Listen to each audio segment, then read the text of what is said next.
The Grand Chamber of the Galactic Council was the largest room ever built by any species in the known galaxy. Its ceiling rose so high that clouds sometimes formed beneath its glass dome.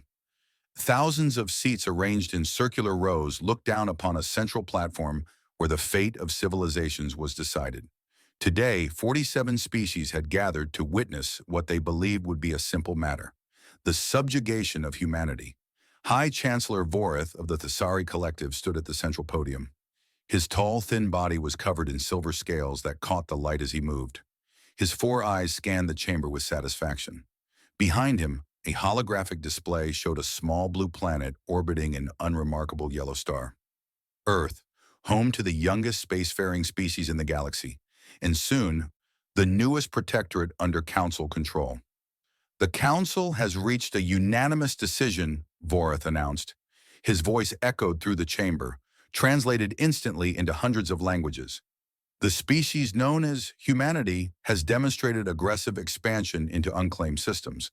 Their technological advancement proceeds at a rate that threatens galactic stability. Their refusal to share their research with Council oversight committees constitutes a violation of the Cooperation Accords. In the small section reserved for human representatives, Ambassador Chen Wei-Lin sat with her hands folded in her lap. She was a woman of 53 years, with gray streaks in her black hair and calm brown eyes that revealed nothing. Beside her sat two aides who looked considerably more nervous than their superior. Therefore, Vorith continued, the Galactic Council issues the following ultimatum to the government of Earth and all human colonies. You have 30 standard cycles to comply with these demands. The holographic display changed to show a list of terms. First, humanity will immediately dismantle all military vessels and weapons platforms.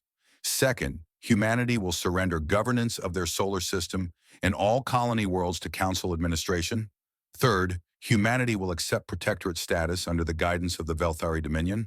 Fourth, all human research facilities will be open to Council inspection teams. Murmurs rippled through the chamber.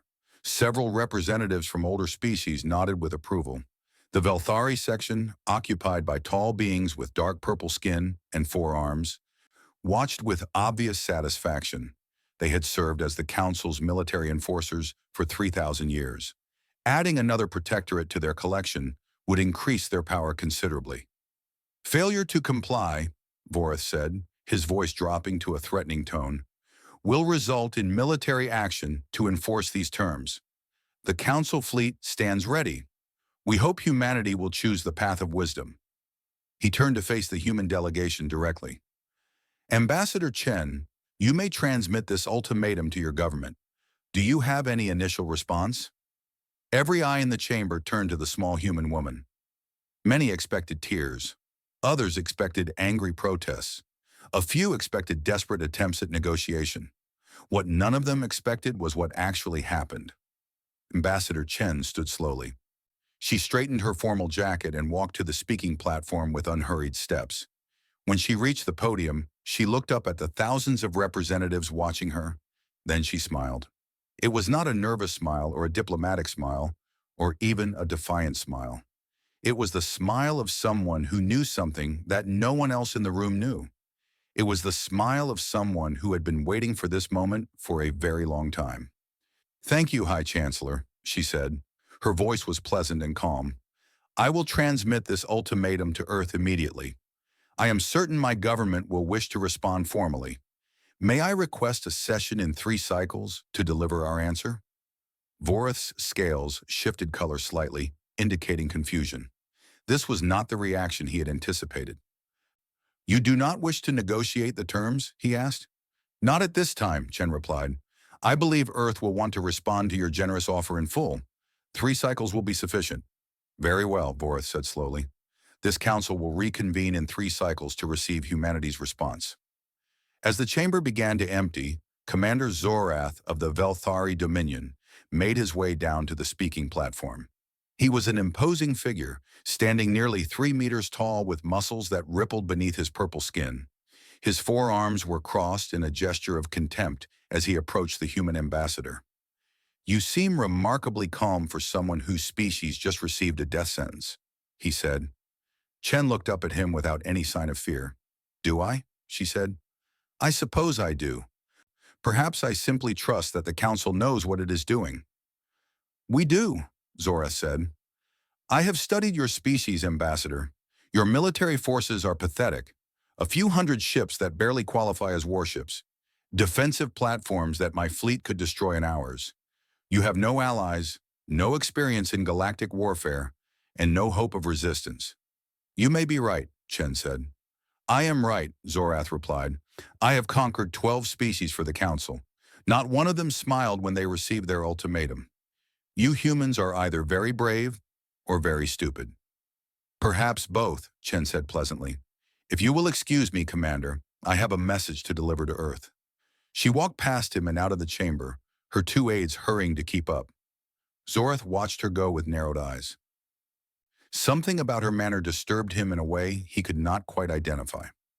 16 hours later, Ambassador Chen stood in the secure communication room of Earth's embassy on Thesera Prime. The holographic display before her showed the faces of the Global Defense Council, the 12 leaders who would decide humanity's response. The ultimatum has been delivered as we expected, Chen reported. They are giving us 30 cycles to surrender. Secretary General Mohammed Hassan leaned forward.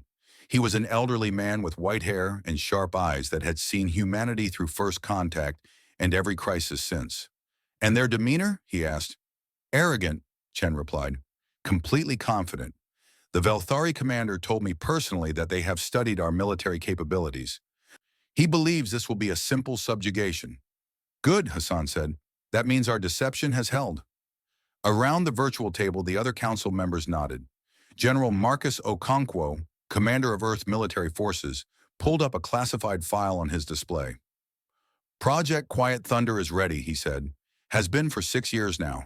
We have just been waiting for them to make the first move. The question, said Premier Liu Xiaoming of the Eastern Coalition, is whether we reveal everything at once or let them discover it piece by piece. I recommend full disclosure, Chen said, not to threaten them, but to prevent unnecessary bloodshed.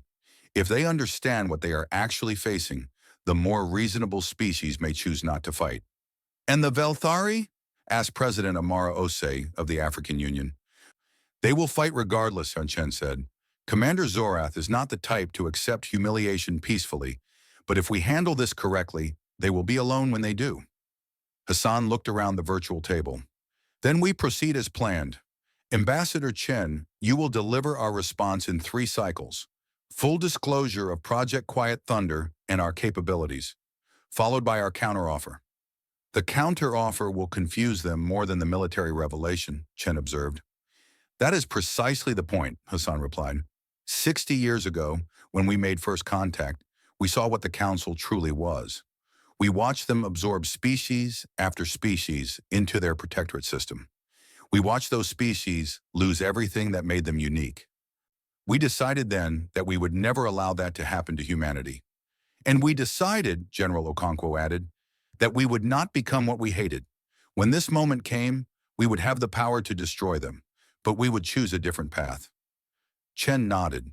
She had been part of this plan for 20 years. She had watched humanity build its hidden strength while pretending to be weak. She had helped craft the strategy that would reshape galactic civilization. I understand, she said. I will make them understand as well. One more thing, Hassan said. When you deliver our response, make sure they see you smile again. Let them wonder what we know that they do not. Chen allowed herself a small laugh. I have been smiling at their arrogance for 30 years, Secretary General. 3 more cycles will not be difficult. After the transmission ended, Chen stood alone in the communication room. Through the window, she could see the alien city of Thesera spreading out beneath the embassy. Millions of beings going about their lives, unaware of what was about to change. Humanity had waited 60 years for this moment. They had hidden their true strength behind a mask of weakness. They had endured condescension and contempt from species who believed themselves superior. They had watched and learned and prepared. Now the Council had made its move. They had issued their ultimatum, confident that humanity would bow before their power. They had no idea what was coming. Chen touched the window, looking up at the stars that humanity had quietly claimed while the galaxy watched elsewhere. You gave us 30 cycles, she said softly. We will only need 3. She turned and walked out of the room, already composing in her mind the words that would change everything. In 3 cycles, the Galactic Council would learn the truth about humanity, and they would finally understand why Earth had only smiled. In the 3 cycles following the ultimatum, Council intelligence officers worked constantly to monitor human space. They deployed hundreds of sensor drones along the borders of human territory. They activated sleeper agents on human colony worlds. They intercepted every communication they could find. What they discovered made no sense. Senior Intelligence Officer Kravith of the Thesari Collective stood before High Chancellor Vorith with a confused expression on his scaled face. "There is no mobilization," he reported. "No military buildup. No evacuation of civilian populations. No fortification of defensive positions." "Perhaps they are simply accepting the inevitable," Vorith suggested. "Perhaps," Kravith said slowly, "but our agents report something else. Something strange." "Go on." "The humans are not afraid. Our agents describe the mood on Earth and the colony worlds as almost cheerful. There are no protests demanding surrender. No panic buying of supplies. No civil unrest. If anything, the population seems calmer than usual." Vorith's 4 eyes narrowed. "They must be hiding their preparations. Increased surveillance." "We have, High Chancellor. We can see nothing unusual. Their visible fleet remains in standard defensive positions. Their military bases show no increase in activity. Either they truly intend to surrender peacefully, or they are hiding something we cannot detect."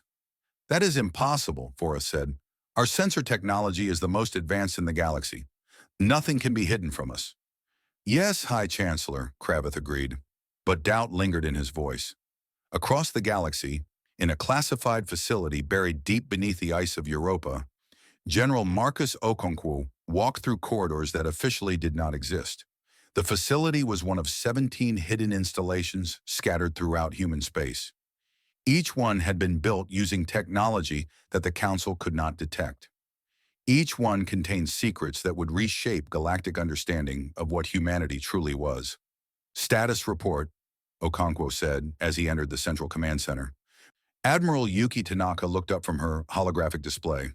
She was a small woman with gray hair and the focused eyes of someone who had spent 40 years preparing for war while hoping it would never come. "All quiet fleets are at full readiness," she reported. 2,700 vessels in total. The Council has detected none of them. The planetary defense systems? Online and hidden. Every human world has full coverage. The phase space installations are invisible to all known sensor technology." Okonkwo nodded and looked at the massive display showing human territory. On the surface, it appeared just as the Council saw it, a small civilization with limited military capability. But the display also showed what the Council could not see: fleets hidden in dimensional pockets. Weapons platforms concealed in the fabric of space itself. A defensive network that could stop any invasion cold. 60 years, he said quietly. "We spent 60 years building this, and hoping we would never have to use it," Tanaka added. Okonkwo remembered the early days after first contact. He had been a young officer then, full of excitement about humanity joining the galactic community. That excitement had died quickly.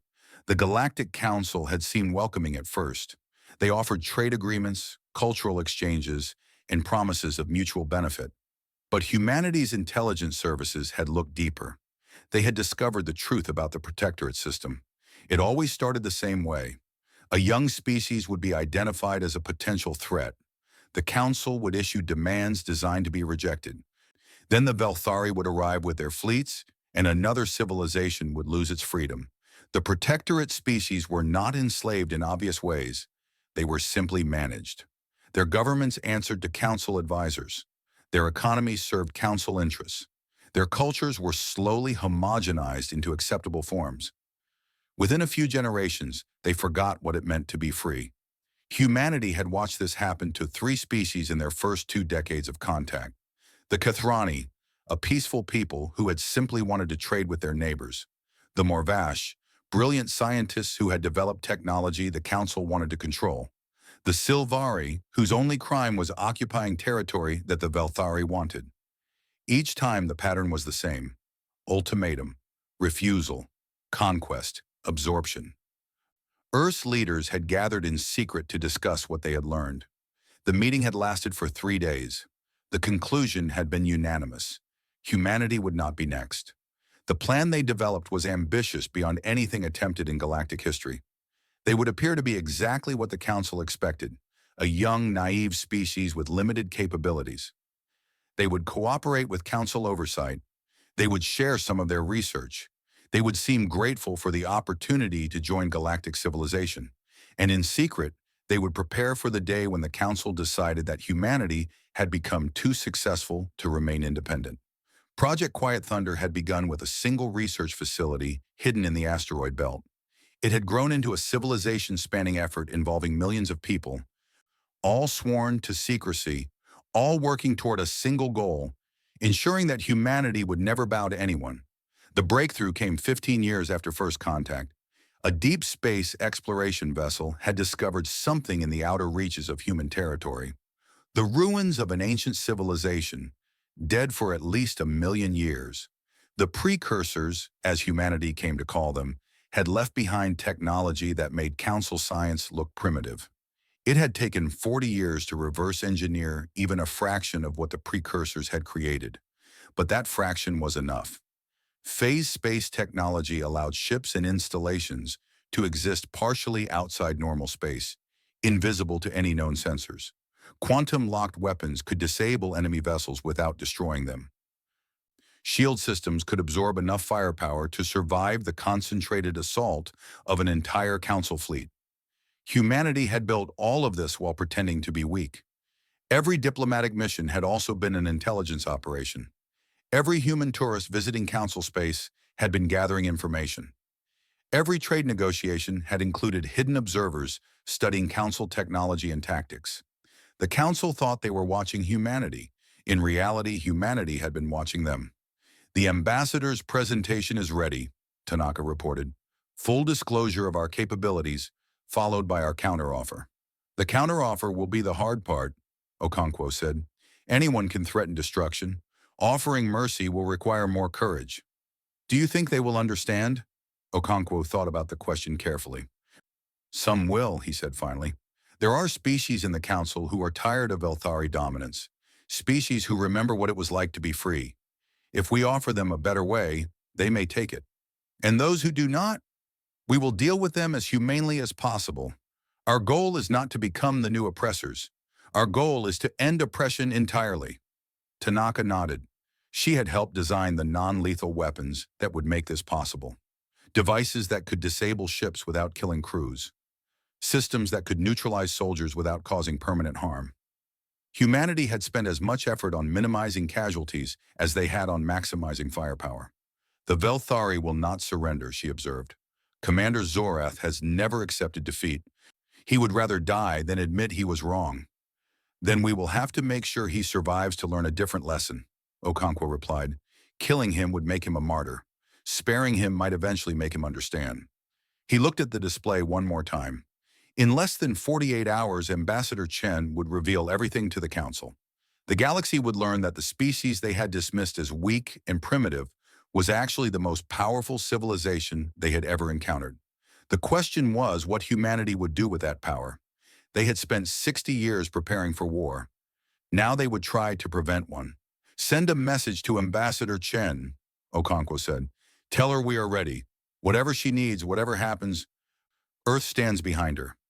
"And if the Velthari attack before the presentation?" Okonkwo smiled grimly. "Then they will learn what we are capable of sooner rather than later. But I do not think they will. They are too confident. They believe they have already won. They will wait for our surrender, never imagining that we have something else planned." He turned and walked toward the exit. 60 years of waiting," he said. 60 years of pretending to be less than we are. It ends now. One way or another, the galaxy will finally see humanity for what we truly are. Behind him, the hidden command center hummed with quiet activity. Thousands of officers monitored systems that the Council did not know existed. Hundreds of ships waited in dimensional pockets for orders that might never come. Humanity was ready. The only question now was whether the galaxy was ready for them. The Grand Chamber was even more crowded than it had been 3 cycles earlier. Word had spread that Earth would deliver its response today, and representatives from species across the galaxy had gathered to witness what they expected to be humanity's surrender. High Chancellor Vorath sat in his elevated position, his silver scales gleaming under the lights. Commander Zorath stood nearby with his forearms folded, a smile of anticipation on his purple face. The Velthari fleet was already positioned near human space, ready to move the moment the inevitable happened. Ambassador Chen Wei-Lin walked to the speaking platform alone. She carried a single data crystal in her hand. Her expression was calm, almost peaceful. The Council recognizes the representative of Earth, Vorath announced. You may deliver your government's response to our ultimatum. Chen placed the data crystal into the podium's interface. Then she looked up at the thousands of eyes watching her. Thank you, High Chancellor, she said. Before I deliver Earth's formal response, I would like to show the Council something. A presentation, if you will. I believe it will provide important context for our answer. Very well, Vorath said. Proceed. Chen touched a control on the podium. The holographic display systems throughout the chamber activated, filling the air with images. The first image showed human space as the Council knew it, a small territory with a handful of colony worlds, a modest fleet of perhaps 300 ships. Defensive installations that any serious military force could overwhelm in hours. This, Chen said, is what you believe humanity to be, a young species with limited capabilities, a potential threat that must be controlled before it grows too powerful. This is the image we have allowed you to see for 60 years. She touched another control. The display changed. Gasps echoed through the chamber as the new image appeared. Human space was the same, but now it was filled with things that had not been visible before. Thousands of ships where there had been hundreds. Massive installations orbiting planets that had seemed undefended. A network of defensive systems so vast and comprehensive that it defied belief. This is the truth, Chen said. 2,700 warships, 17 major military installations, planetary defense systems covering every human world. All of it hidden from your sensors using technology you do not possess. The chamber erupted in shocked voices. Representatives shouted questions and accusations. Commander Zorath stared at the display with an expression of disbelief. Vorath raised his hands for silence. This is impossible, he said. Our sensors would have detected such a buildup. No, Chen replied. They would not. Allow me to explain. The display changed again, showing the technical specifications of human phase space technology. 45 years ago, a human exploration vessel discovered the ruins of an ancient civilization in the outer reaches of our territory. We call them the precursors. They left behind technology far beyond anything the Council has developed. We have spent 4 decades studying and reverse engineering their creations.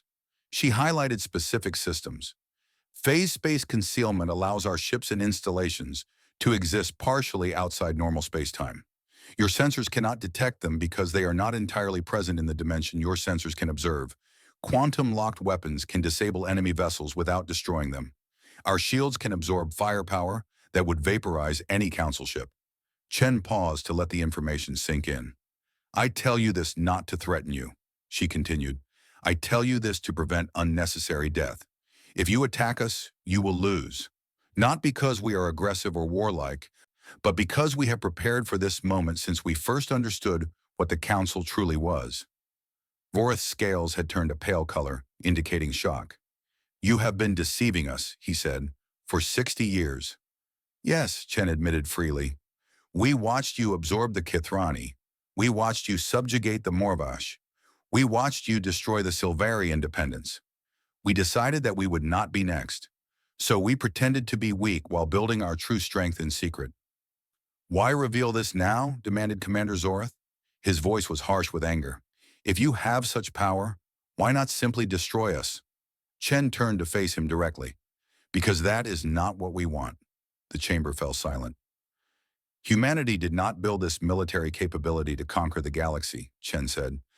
We built it to protect ourselves and to create an opportunity. The opportunity we are offering now.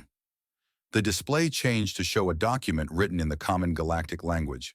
This is Earth's counteroffer to the Council. Not demands, not threats, an offer. She began to read the terms. First, all protectorate species currently under Council administration will be granted full independence and sovereignty over their own affairs. Murmurs rippled through the chamber. In the sections reserved for protectorate observers, representatives who had not been allowed to speak for generations listened with wide eyes. Second, the Council will be restructured as a voluntary federation of equals. No species will have authority over another. Decisions will be made by consensus, not by military dominance. Third, the Velthari Dominion will stand down its enforcement fleets. Military force will no longer be used to compel cooperation or compliance. Fourth, humanity will share precursor technology with all Council species freely and without restriction to be used for peaceful purposes. Fifth, humanity will not claim any territory beyond our current borders. We seek no empire. We seek only to be left in peace and to help build a galaxy where all species can live in peace. Chen looked up from the document. These are our terms, not for your surrender, but for your partnership. We are offering you a chance to build something better than what exists now. A true galactic community based on cooperation rather than coercion. The chamber exploded with voices. Some shouted in protest. Others called out in support. Several representatives from protectorate species had tears streaming down their faces. Commander Zorath pushed his way to the speaking platform. "This is absurd," he declared. "You cannot simply demand that we surrender our authority. The Velthari Dominion has maintained galactic peace for 3,000 years. You have maintained Velthari supremacy for 3,000 years, Chen corrected.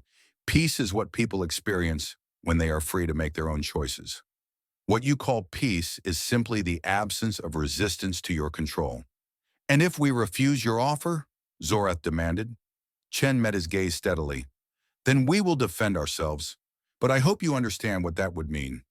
My government has authorized me to tell you that humanity's full military capability would be sufficient to neutralize all Council fleets within 30 standard cycles. We do not want to do this.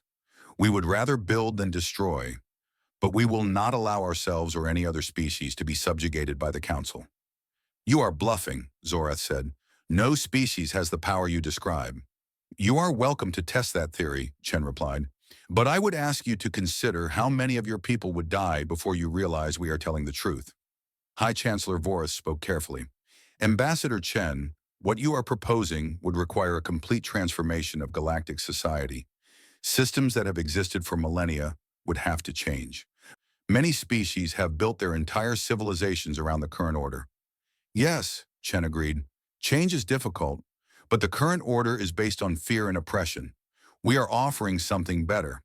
Whether the Council accepts that offer is your choice, not ours." She looked around the chamber. "We are not asking you to decide today. Take time to consider what we have shown you. Consult with your governments. Debate among yourselves. When you are ready to discuss these terms seriously, Earth will be waiting." She removed the data crystal from the podium. "But I will warn you of one thing. Any attack on human territory or human citizens will be met with immediate and overwhelming response. We have spent 60 years preparing to defend ourselves. We would prefer never to use what we have built. But we will if we must." Chen turned and walked toward the exit. Behind her, the chamber remained in chaos. Species that had been rivals for centuries were suddenly looking at each other differently. The protectorate observers were speaking among themselves with an excitement that had been absent for generations. Commander Zorath watched the human ambassador leave with hatred burning in his eyes. He had spent his entire life maintaining Velthari dominance over the galaxy. He had crushed a dozen species who threatened that dominance. He would not allow a single small civilization from an unremarkable planet to undo everything he had built. He turned to his aide. "Prepare the fleet," he said quietly. "Full assault configuration." "Commander," the aide said nervously, "the Council has not authorized military action." "The Council is in chaos," Zorath replied.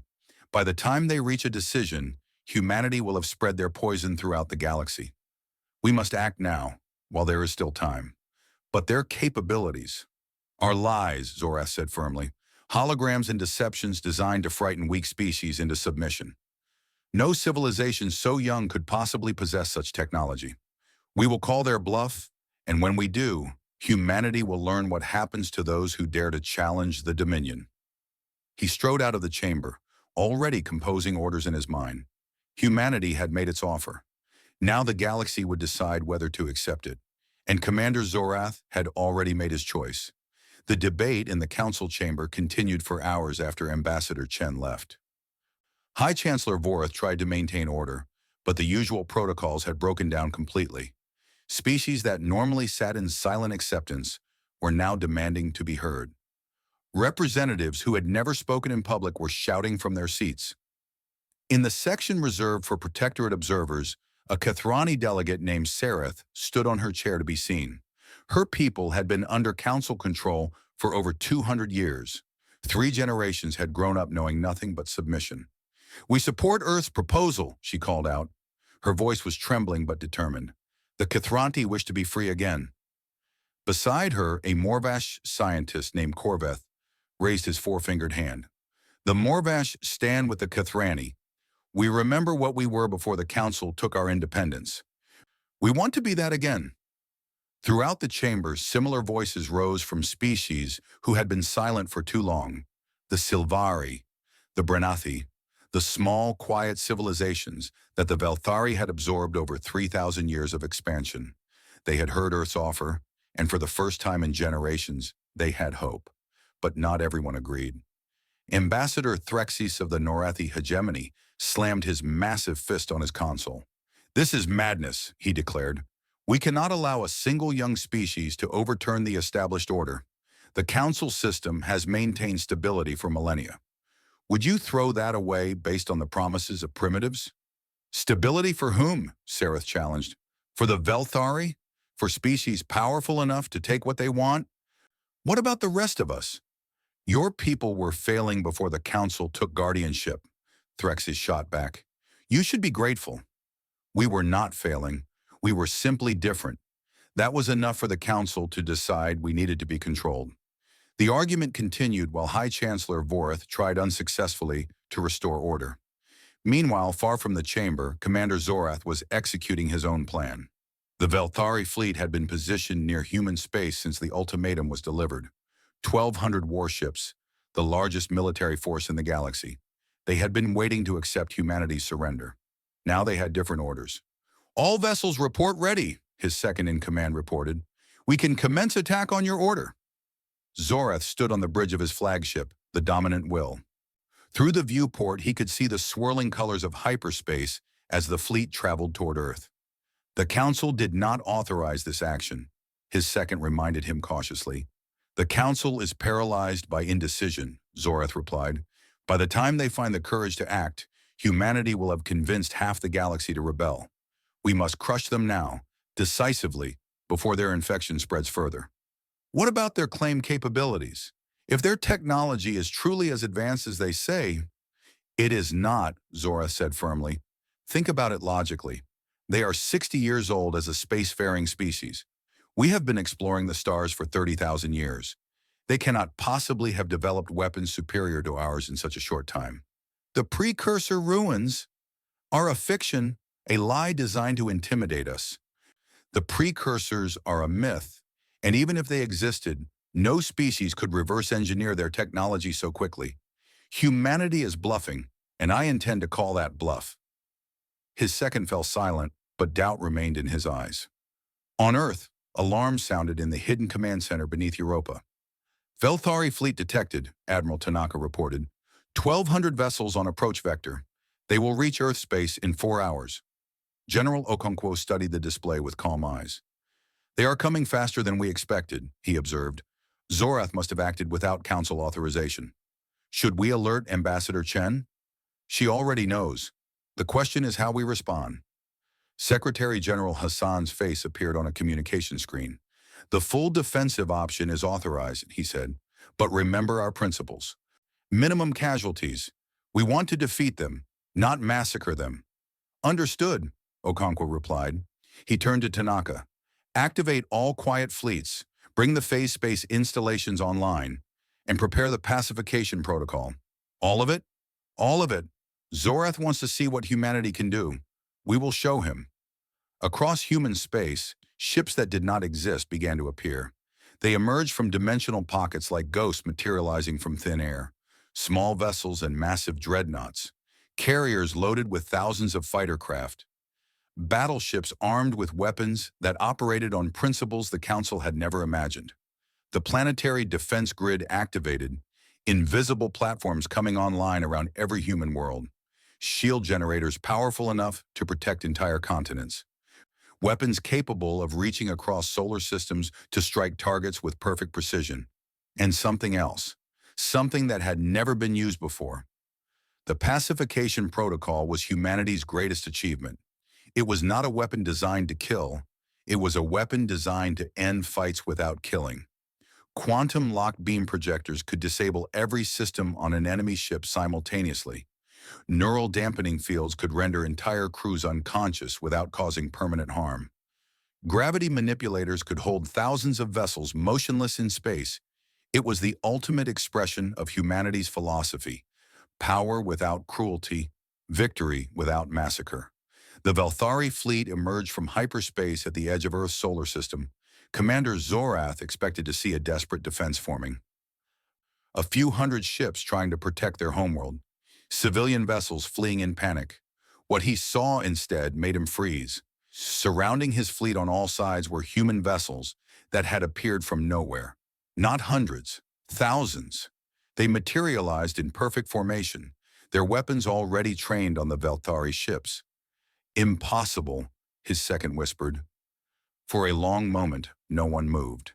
The Velthari fleet hung in space, completely surrounded by a force that outnumbered them more than 2-1.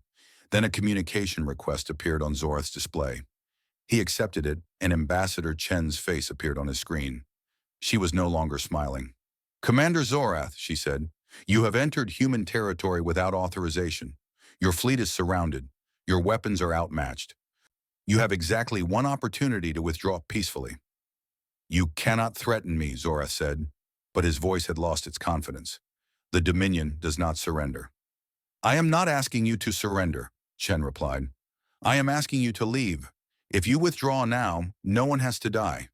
Your ships can return to Council space unharmed. You can tell the Council that you tested our defenses and found them adequate. And admit defeat to primitives? Is your pride worth the lives of everyone in your fleet?" Zorath's jaw tightened. "All vessels," he ordered. "Attack." The battle lasted 4 hours. It should not have been a battle at all. The moment the Velthari opened fire, humanity's defensive systems activated. Shield projectors created barriers that absorbed laser fire and missile impacts as if they were nothing. Quantum-locked weapons reached out and touched Velthari ships, disabling their engines and weapons with surgical precision. Zorath watched in horror as his fleet was methodically dismantled.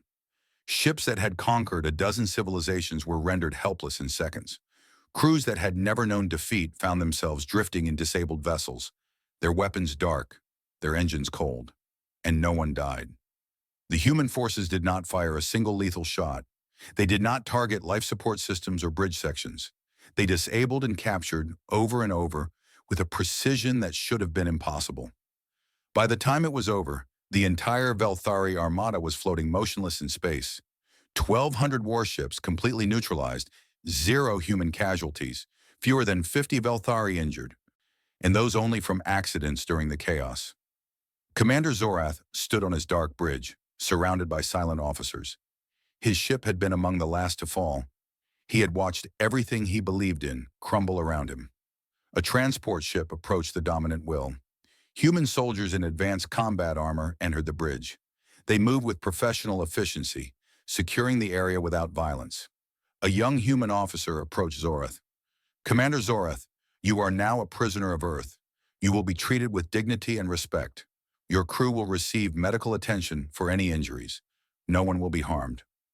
Zorath stared at him. "Why?" he asked. The officer seemed surprised by the question. "Why what, Commander? Why did you spare us? You could have destroyed my entire fleet. Why did you let us live?" The officer considered the question carefully. "Because killing you was never the point," he said finally. "Proving that we could defend ourselves was the point, and showing you that power does not have to mean cruelty." He gestured for Zorath to follow.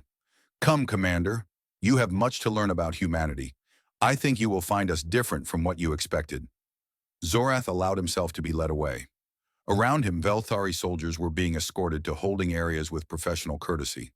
Medical teams were treating the injured without discrimination.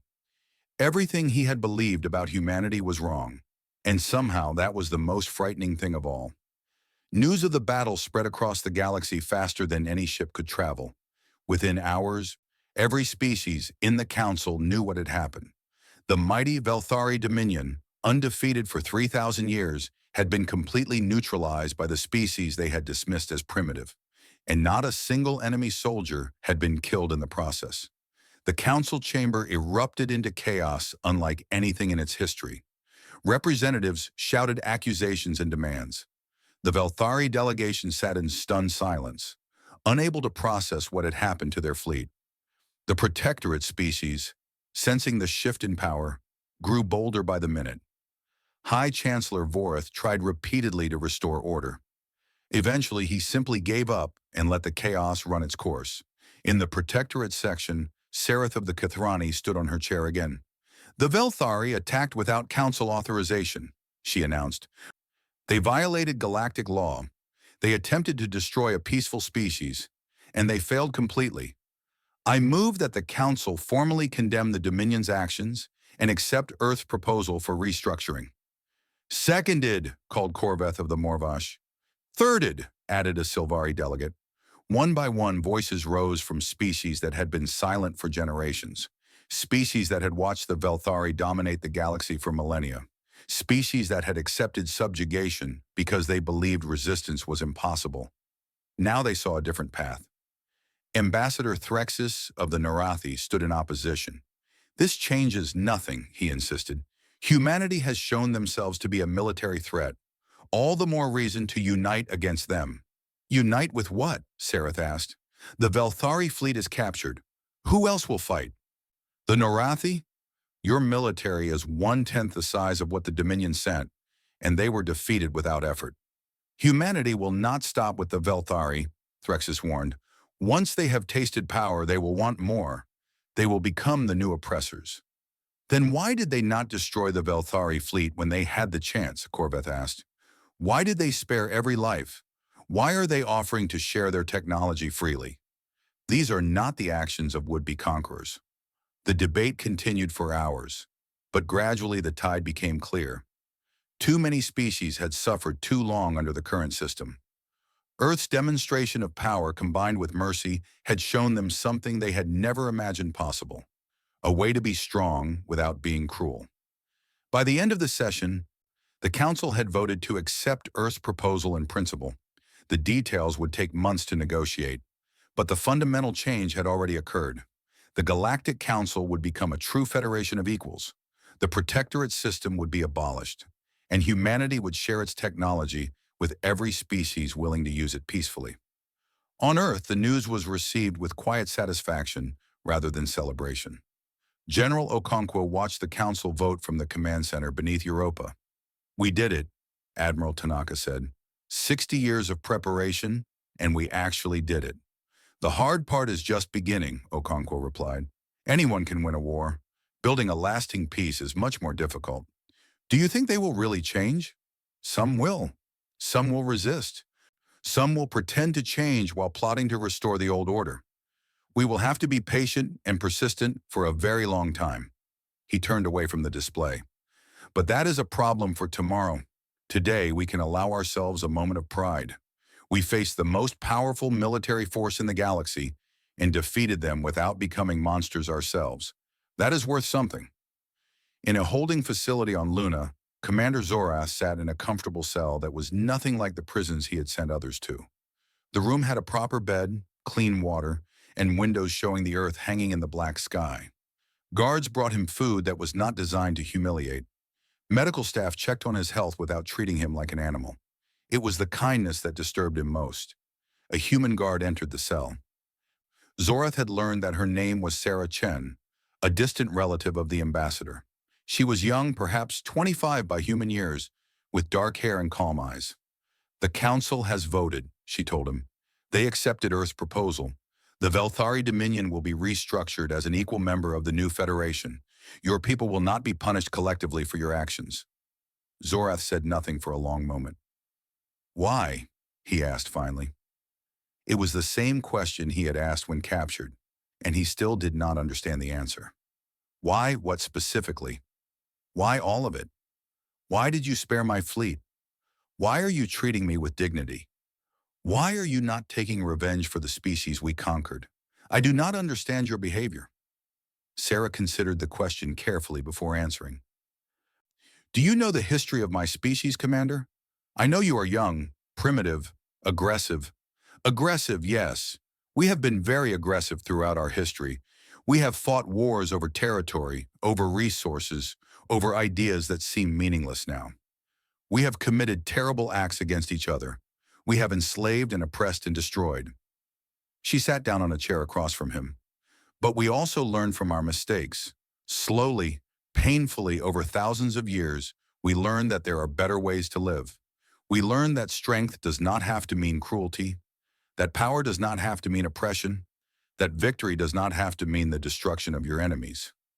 Pretty words, Zorath said, but history shows that the powerful always abuse their power eventually. Perhaps, Sarah agreed. We are not perfect, and we may fail, but we decided to try anyway. When we realized what the Council truly was, we could have built weapons of pure destruction. We could have planned to burn your civilizations and salt your worlds. Instead, we built weapons that disable without killing. We planned a victory that would leave everyone alive to become something better. You are naive. Maybe. Or maybe we have learned something that the Velthari never discovered in 30,000 years of dominance. The best way to defeat an enemy is not to destroy them. It is to turn them into friends. Zorath stared at her with something he had never experienced before. Uncertainty. I have conquered 12 species, he said slowly. I have killed millions. I have destroyed civilizations. Do you truly believe I can become your friend? Sarah smiled. I do not know. That is up to you. But I know that you cannot become better if you are dead. And I know that every person has the capacity to change, even if most never do. We are giving you the chance. What you do with it is your choice. She stood up. The Council is sending representatives to negotiate the transition. You will be released into Velthari custody once the new treaties are signed. Until then, you will be treated with the dignity that all sentient beings deserve. She walked to the door, then paused. For what it is worth, Commander, I hope you choose to change. The galaxy needs leaders who can admit they were wrong and do better. Perhaps you could be one of them. She left him alone with his thoughts. Zorath sat in silence for a long time, staring at the Earth through his window, the small blue planet that had humiliated everything he believed in, the species that had defeated his fleet without killing a single soldier. He had spent his entire life believing that power came from the ability to destroy. That respect came from fear. That order came from domination. The humans believed something different, and against all evidence, against all logic, against everything he had ever known, they had proven that their way could work. It would take him years to fully understand what that meant. Years to unlearn the lessons of 3,000 years of Velthari dominance. Years to accept that strength and mercy could coexist. But sitting in that cell, looking at that blue planet, Commander Zorath felt something he had never experienced before. Doubt, and perhaps, buried deep beneath decades of certainty, something that might someday become hope. 6 months later, the new Galactic Federation held its first formal session. The chamber had been redesigned so that every species sat at the same level. No elevated positions, no special privileges, no seats of power. Ambassador Chen Wei-Lin took her place among equals. Beside her sat Sareth of the Kathrani, now the first freely elected leader of her people in 200 years. Corvith of the Morvash had returned to his homeworld to help rebuild their scientific institutions. Representatives from dozens of species who had never had a voice now spoke freely. Even Zorath was there, released from custody and returned to a Velthari dominion that was struggling to find its identity without conquest. He sat quietly, watching the proceedings with eyes that saw the galaxy differently now. Chen looked around the chamber at the faces of 100 species, Some still looked at humanity with suspicion. Others looked with gratitude. Most simply looked with curiosity at the strange young civilization that had changed everything. She thought about the 60 years of secrecy and preparation, the generations of humans who had worked on Project Quiet Thunder, knowing they might never see its completion, the soldiers who had trained to fight a war they hoped would never happen. They had built the most powerful military force in galactic history, and they had used it to end a war without killing anyone. That was humanity's true victory, not the capture of the Velthari fleet, not the reformation of the Council. Not the technology they had shared or the alliances they had built. Their victory was proving that there was a better way to be strong. The High Chancellor called the session to order. There was work to be done, treaties to negotiate, wounds to heal, a new galactic order to build piece by piece. Ambassador Chen smiled. It was the same smile she had worn when the Council delivered its ultimatum, the smile of someone who knew something others did not. But now, looking around the chamber at a galaxy beginning to change, it was also a smile of hope. Humanity had been ordered to surrender. Earth had only smiled. And in the end, that smile had changed everything.